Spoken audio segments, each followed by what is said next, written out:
You ever get that feeling that rich people know something you don't? Like there's a whole different set of rules they're playing by? Well, today we're pulling back the curtain. We're going to dive into the secrets the wealthy use to build their fortunes. And it all starts by demolishing one simple idea, that you have to trade your time for money. Okay, let's just jump right in with a big question. And I want you to really think about it for a second. Do you believe you should be paid for your time? Now, for most of us, that's an instant yes, right? It's how we're raised, it's how our jobs are structured. But what if I told you that very belief is a trap? Because that's the hard truth. The single biggest trap that keeps people from building real, lasting wealth is this exact idea, that your income is tied to the hours you clock in. I mean, it sounds fair, it feels right, but it puts an absolute ceiling on how much you can earn. And today, we're going to shatter that ceiling. All right, so this brings us to secret number one.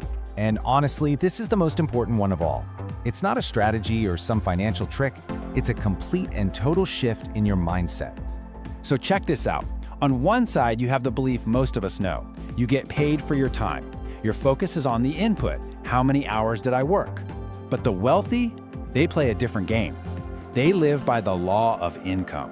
They believe they get paid based on the value they deliver. The focus is all on the output, the results. So they're not asking, how long did this take me? They're asking, how much value did I just create? You know, to really get this difference, let me tell you a quick story. It's the perfect way to see how two people can look at the exact same thing and see completely different worlds. So the first salesman steps off the train. He takes one look around and sees that nobody, not a single person, is wearing shoes. And his heart just sinks. He immediately sees a problem, a dead end. To him, there's no market here. So he's ready to pack it in before he's even started. But then, the second salesman shows up. He sees the exact same thing and his eyes go wide. Where the first guy saw a disaster, he sees a massive opportunity, a completely untapped market. See? It's all about perspective. One mindset sees obstacles and quits. The other sees opportunities nobody else does. So, once you've made that critical mindset shift, the next secret is all about the tools you use. This brings us to the two fundamental levers you can pull to actually make money. First up, we've got active income. And look, this is what pretty much all of us are familiar with. It's your job, your freelance work, that side hustle where you're walking dogs. You are directly trading your time and effort for money. If you stop working, guess what? The money stops too. It's that simple. But, and this is where the real magic happens, we have passive income. This is the game changer. It's income that after you put in the work up front, either time or money, it just keeps generating more money with very little effort from you. You do the work once, like building a system, and it pays you again and again and again. Let's make this super concrete. Over here on the left, that's your active income, freelancing on Upwork, teaching guitar lessons. It's a one-to-one trade, time for money. Now look at the right side. These are systems that generate passive income. A YouTube channel that makes money from ads while you're on vacation. An ebook that sells copies for years. The goal isn't to just drop your active income tomorrow, but to use it to build these passive income streams. Okay, so you're thinking, a YouTube channel sounds great, but how do I get from here to there without losing my shirt? Well, that's where you need a rock-solid foundation. And that brings us to the heart of this whole thing. Secrets 3 through 7 are these timeless principles for building and, more importantly, keeping wealth. They come straight from the classic book, The Richest Man in Babylon. Let's break down these 5 laws of gold. The whole story starts with this guy, Arcad, who became the richest man in Babylon. When everyone asked him how he did it, this was his answer. Think about how simple, but how profound that is. The road to wealth began with one decision, that a piece of every dollar he earned belonged to him. Not to his bills, not to his expenses, to him. And that one simple decision grows into these 5 unbreakable laws. Number 1, pay yourself first. Number 2, make your money work for you. 3, seek out wise advice. 4, only invest in what you actually understand. And number 5, run away from get-rich-quick schemes. Let's dig into a couple of these. So, that first law, pay yourself first. It all boils down to this number, 10%. And listen, this is absolutely crucial.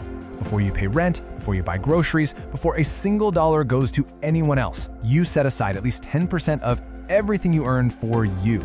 This isn't just savings. This is your passive income fund. This is the seed money you're going to use to build those systems we talked about. It is non-negotiable. Now let's jump to the third law, seek wise counsel. I mean, this quote just says it all, doesn't it? You would never let a chef perform surgery on you, so why on earth would you trust your hard-earned money, that precious passive income fund, to your own inexperience or to some random person who doesn't know what they're doing? You have to seek advice from people with a proven track record. All right, to really hammer home those last two laws, which are so important, let's meet a hypothetical friend of ours. This is John. Now, John is smart. He followed that first law perfectly. He was disciplined, and he saved up a solid $10,000. He's ready to put it to work. But John's got a fatal flaw. He totally ignores law number 4.